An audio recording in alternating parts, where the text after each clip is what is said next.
Hi everyone, welcome to the next video in the Wide Assurance series.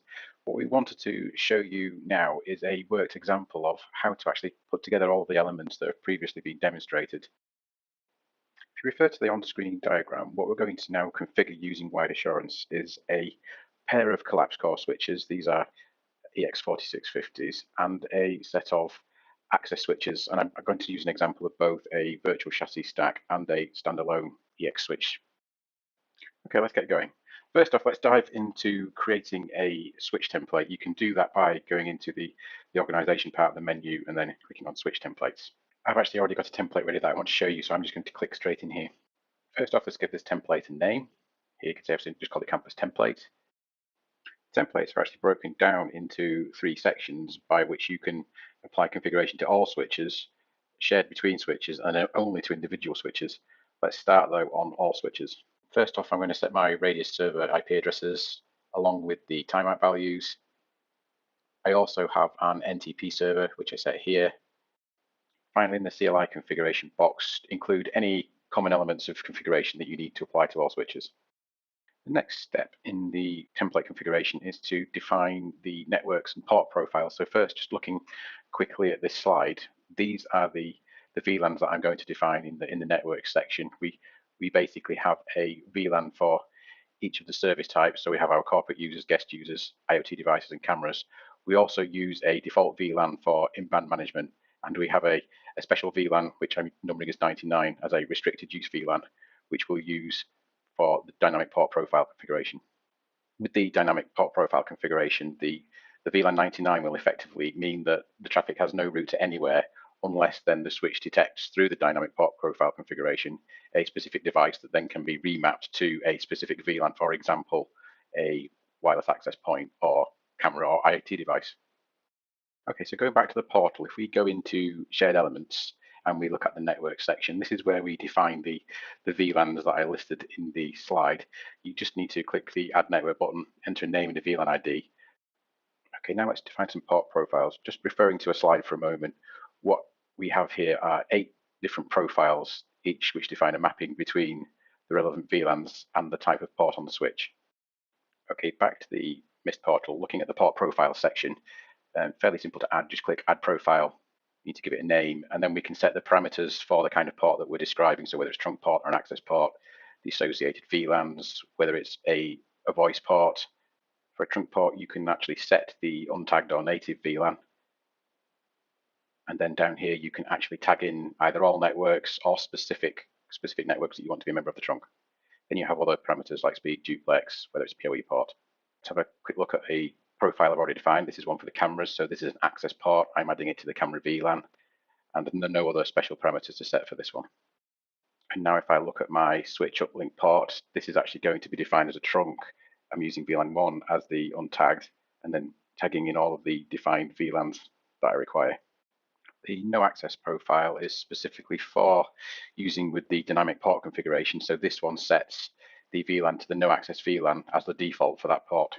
And now let's build the logic to actually build that dynamic port configuration. Let's have a look at my existing rule here. What I'm actually going to do is match on the LLDP chassis ID, which is basically the MAC address, and then apply the configuration profile of Wi-Fi AP. With this then, as soon as the switch detects a new connection matching that MAC address string, this switch will then dynamically apply a new profile. The next step is to look at the select switches configuration for the different switch types that we have in the topology.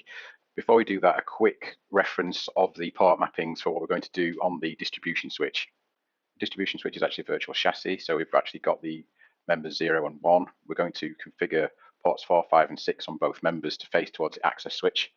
And we're going to use port 0 on both members to face the WAN router. In this case, it's an SRX. Okay, if we hop back into the UI and select switches configuration, the first step would actually be to click Add Rule, but I've actually got some set up here. But what you do is you give it a name and you define a role that you want to apply it to. You then define each of your ports and the profiles to those ports.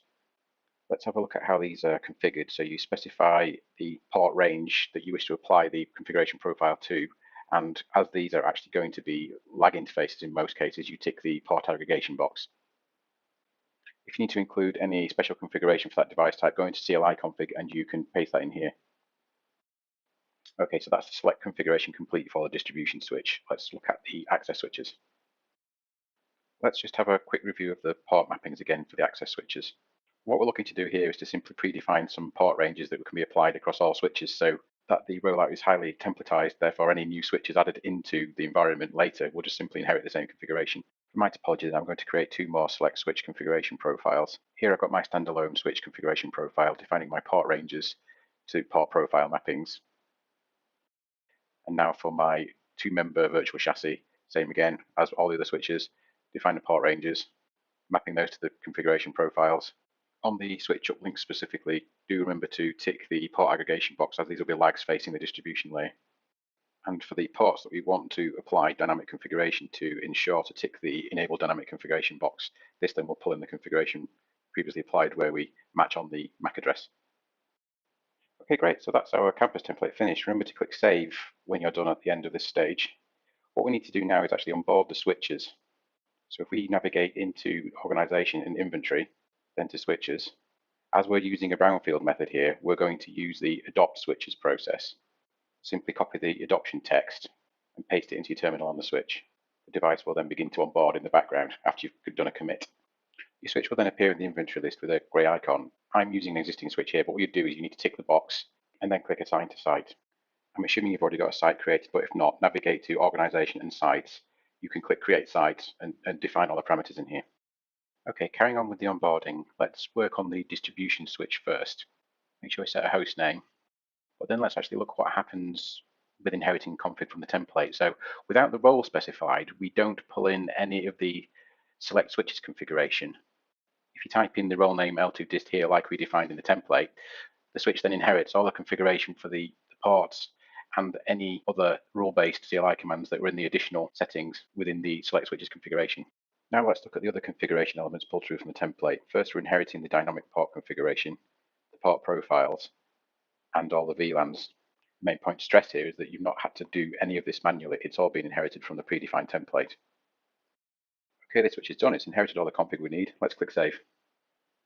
What we now need to do is repeat this same workflow for the access switches, just taking a quick walkthrough of each switch then.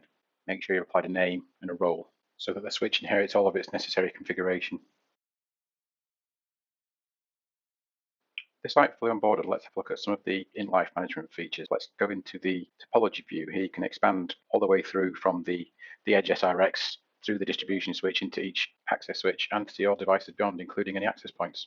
Just like in the list view, in the topology view, you can actually click through to the switches. So let's have a look at the distribution switch. If we look at the ports, you can see that each of the link aggregation group members are color-coded across the virtual chassis so that you can easily identify a pair. You can also see that the dedicated virtual chassis ports are labeled with the primary and secondary members. If we also check each of the access switches, you'll see that the uplinks are clearly labeled and similarly color-coded where they are lagged together. Earlier in this video, we configured a dynamic port configuration. If we look at access switch 86 specifically, I have a Wi-Fi access point here.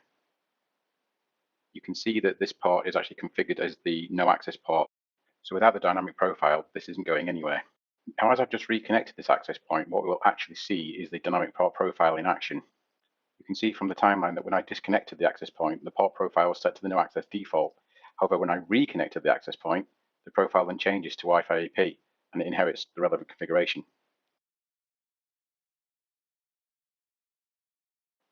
I hope this video has been helpful in showing you how to build a medium campus using Mist Wide Assurance. For a deeper dive into each of Mist features, please do check back over the Wide Assurance series playlist. Thank you very much for listening.